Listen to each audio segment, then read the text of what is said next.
ఏంటత్తయ్య మాట్లాడుతున్నారు అని రోహిణి అంటూ ఉంటుంది. అదేనమ్మా మీ మామయ్య మనోజ్‌ని కారు తీసుకోమని చెప్తున్నారు.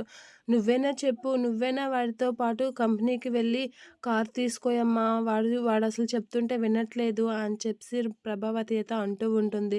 అవును మనోజ్ మనం కారు తీసుకుందాం అనైతే అంటూ ఉంటుంది రోహిణి. ఆ మాటలకి షాక్ అవుతూ ఉంటాడు మనోజ్.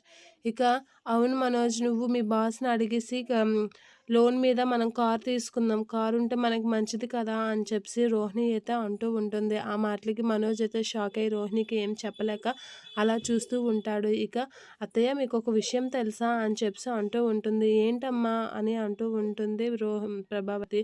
"అదే అత్తయ్య మనోజ్ ఈ మంత్ 15 కార్స్ అమ్మాడంట. అందుకు" అని చెప్పేసి అంటూ ఉంటుంది. వీడు గట్టిగానే ఇస్తున్నాడే అని ఆ ప్రభావతి అయితే రోహిణి కాసి చూస్తూ ఉంటుంది. ఇక మనోజ్ అయితే పలుమారుతూ ఉంటాడు. అందుకే వాళ్ళ సారు ఈరోజు ఏసీ రూమ్‌లో నిద్రొస్తే ఏసీ రూమ్‌లో పడుకోవచ్చు. ఏసీ రూమ్‌లోనే పనంట మనోజ్‌కి. నిద్రొచ్చినా అక్కడ పడుకోవచ్చు అనంటే, అక్కడ బల్లలు కూడా ఉంటాయి కదమ్మా! అని చెప్పేసి అంటూ ఉంటుంది ప్రభావతి. అలా అనేసరికి ఒక్కసారిగా మనోజ్ అయితే షాక్ అయ్యి అలా చూస్తూ ఉంటాడు. "ఈ విషయం మీకెలా తెలుసు అత్తయ్య? మనోజ్ మీకేమైనా చెప్పాడా?" అని చెప్పేసి రోహిణి అయితే అంటూ ఉంటుంది.